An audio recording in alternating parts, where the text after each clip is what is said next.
Hello world, it's me Dojo. Welcome back to my YouTube channel. And today guys, in this video, pag-aaralan natin is palindrome checker on words or strings. Okay? Trust me when I say na mas madali ang palindrome checker sa strings kesa sa integers. And I had tried it guys. It's really hard. Kapag palindrome checker natin is dealing with integers. So, unahin natin yung strings. When it comes to integers, hindi ko alam kung kailan ako makakagawa. Okay, unahin na natin to. So, without further ado, paliwanag muna natin. Or pwedeng jump na tayo sa ating code editor sa ako papaliwanag. As you can see, eto na yung ating main function. Ayun na. So, ito yung ating title, palindrome checker with using strings. Strings tayo or words ang gagamitin natin. Okay? So, first of all, ano ba yung palindrome? Palindrome, ibig sabihin yan, kahit i-reverse mo yung order ng strings, okay? Or number, kapag ka-integer, ganun pa rin yung basa. For example, yung wow. Ayan, wow. Pag binaliktad ko yan, ni-reverse ko, ganun pa rin yung basa. So, palindrome yan. Pero kapag ka-run, o run ganito. Ayan, hindi yan palindrome. Pag binaliktad ko siya nor, hindi siya palindrome. Kasi ang palindrome, kahit baliktarin natin, yun pa rin yung basa niya. Okay? So ngayon, paano ba natin gagawin yung palindrome? So,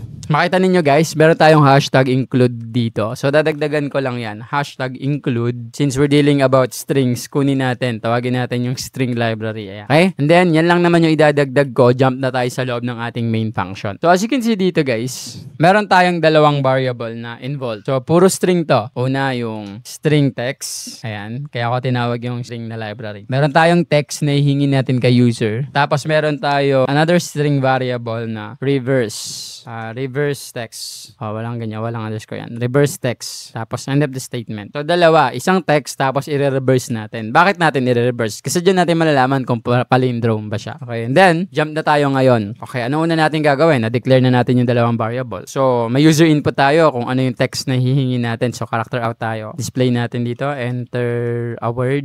Enter ka ng word. Ayan. Tapos, end of the statement. Okay. Katapos niyan, yung word na yun, masisave sa text na variable. End of the statement. Ngayon na save na siya, so gagamit tayo ng for loop condition. And ito guys, gusto ko tandaan ninyo to. Guys, sa tingin ninyo, deserve ba ng channel na to na mas-subscribe? If oo, please guys, don't forget to click the subscribe button kasi habang nag-grow yung community na to guys, yung channel natin is lalo kaming na-inspire na gumawa pa ng mas kapaki-pakinabang at mas madaling intindihin ng mga tutorial videos. And in return guys, we will always try to do our best to deliver more valuable contents. Yun lang, balik na tayo sa tutorial. Hindi ko na siya masyadong ipapaliwanag. So, bibigyan ko na lang kayo ng idea. Itong for loop na to, ito yung ginagamit natin para mabaliktad natin yung string or ma-reverse natin yung string. Okay? Reverse a string. Ayan. So, ano yun? Ganito guys. Declare tayo ng integer. Sabihin natin, integer I, ang magiging value niya is text length. Okay? Tapos, lagay tayo ng parenthesis. Labas tayo, -1. Then, end of the statement. So, yan yung first statement. Okay? Nag-initialize tayo ng integer I. Ang value niya ito. Kung gaano kahaba yung letra, mag-1 tayo doon. So, kasi indexing ang ating text length. Nagsisimula tayo sa 0. So, kung magma-1 ka pa doon, ibig sabihin, mababalik ka doon sa pinakadulong letra. Kung ang pinakasimula ay 0, nag-1 ka, mapupunta ka sa pinakadulo. So, yan yung logic niyan, okay? So, hindi ko na masyadong i-iterate. Pagkatapos natin tong i-initialize, tong text length, I'm pretty sure na pag-aralan na natin to. Magagawa ako ngayon ng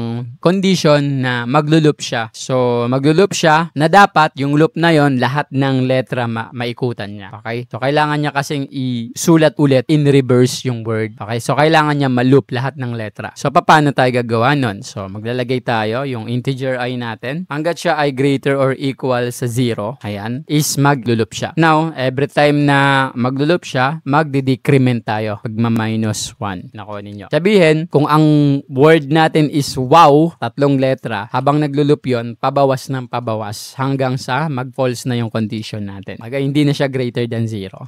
Nakuha ninyo. So, marireverse na natin yung strings. Ganun yan, guys. Ito yung ating condition. Ngayon, every loop, meron tayong papagawa. Curly braces. May block of codes na gusto natin mag-run. Sino yun? Yung ating reverse text. Ito, kakopy ko na lang. Yung variable na reverse text. Papaste ko dyan. Okay. Marireassign sa kanya yung kada letra na makukuha natin in reverse. So, ilalagay natin dyan yung reverse text. Ma-update at marireassign yung kanyang value. Depende dun sa array. Okay? Sa length of text. Yan. Text I. Ibig sabihin, kada letra masisave sa kanya. So, parang ganun. Okay, guys? And then, end of the statement. Sa madaling sabi nito, yung maa-add from the end ma-add siya sa simula. Kumbaga, marireverse talaga siya, okay? From end to start per letter. So, ang hirap intindihin pero wala tayong magagawa. Ganun talaga, okay? So, ang pinakamaganda talaga nito para makita ninyo kung papaano, isubukan ninyo, okay? Aralin ninyo, try ninyo paglaruan yung code. Doon ninyo maintindihan, ganun pala. So, itong tutorials na to is parang bibigyan ko lang kayo ng idea. Napakaganda rin nun, di ba? Meron kayong walkthrough kasi imposible na malaman mo ang isang bagay just by staring at it, di ba? Pero, yung pag pinapanood mo, tapos pinakikinggan mo, you get a glimpse. And yung kalinawan nun, yung lawak at kalinawan at katunayan nun is kapag sinubukan mo na. And hindi ka na masyado magsasayang ng oras. Bakit? Kasi nagkaroon ka na ng idea. Bakit? Nanood ka na kasi ng tutorial. Hindi totoo na wala kang matututunan sa tutorial. Siguro yung mga taong walang natutunan sa tutorial, yung mga literal na ob-ob, okay? Literal na ob-ob. Nakukuha ninyo. Natututo nga tayo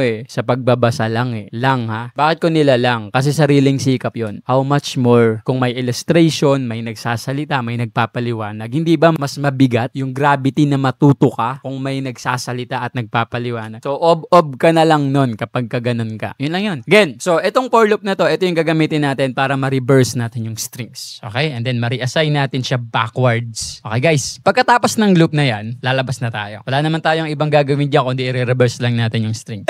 Magkakaroon na ngayon tayo ng checking. Okay? Ano yun? If naintindihan namin yung struggle nung nag-aaral watching videos, alam namin na mahirap yung mag-backward and forward. Tapos ipopost mo pa kapag kailangan mong kopyahin yung code. Kaya naman guys, gumawa kami ng PDF notes kung saan doon namin nilagay yung mga topic, yung mga code example, yung mga explanations. And so many times guys, yun din yung ginagawa kong timeline at keywords para sa mga topic na ginagawa ko dito sa YouTube. So ang masasabi ko lang guys is mas advanced pa yun kumpara sa mga topic natin dito. Mas marami siyang laman. And soon enough, maglalagay kami doon sa PDF ng mga link ng mga unlisted videos. Pag sinabi nating unlisted videos guys, ito yung mga tutorial na hindi namin pinpublic. You can only access them kapag meron kang link. Makakatulong sa inyo tong PDF. Napakamura lang niya guys. Bakit may bayad? Kasi syempre, nag-hire ako ng mga tao na tutulong sa akin gumawa. So if you're interested guys, andyan yung link sa baba. And if you're going to ask me, is it worth it? Of course, it's worth it. Again guys, yun lang. Balik na tayo sa tutorials. Magkaroon tayo ng condition dito. Kapag yung text na in-enter ni user is equal pa rin dun sa kinalabasan ng reverse. So, paste ko na lang dyan. Yung reverse text, ayan. Ibig sabihin, palindrome siya. So, ika-character out natin. Kasi yun pa rin yung basa diba? The word is palindrome. Ayan, palindrome. Then, end of the statement. Pero, kapag hindi nag-equal, okay? Kahit na-reverse siya, tapos hindi nag-equal, yung run, naging nar. Yung dog, naging good. O, di hindi siya palindrome. Else tayo dyan. Else, character out, the word is not palindrome. Nakuha ninyo. So, eto yung ating code para makuha natin kung palindrome o hindi ang isang string. String muna tayo kasi sinubukan ko yung integer Although, kaya naman siyang paliwanag pero medyo mas mahirap. Oy, mali yung spelling ko ng length. Ayan, sabi niya mali yung spelling ko ng length. Sorry na. Hindi naman ako Amerikano Palusot. Ayan, okay? So, tama lang natin yung spelling natin ng length tapos run na natin. Ayan, enter a word. Kunyari, ang word niya in-enter ko is Bob. Pag binaliktad ko yung Bob pa din ang kalalabasan. So, the word is palindrome. Okay, guys? So, run natin ulit. Sabihin natin yung salitang kaya kanina. Wow. Okay? Palindrome pa din. Paano naman kung new. The word is not palindrome. Hindi siya palindrome kasi kahit na mabaliktarin natin, win.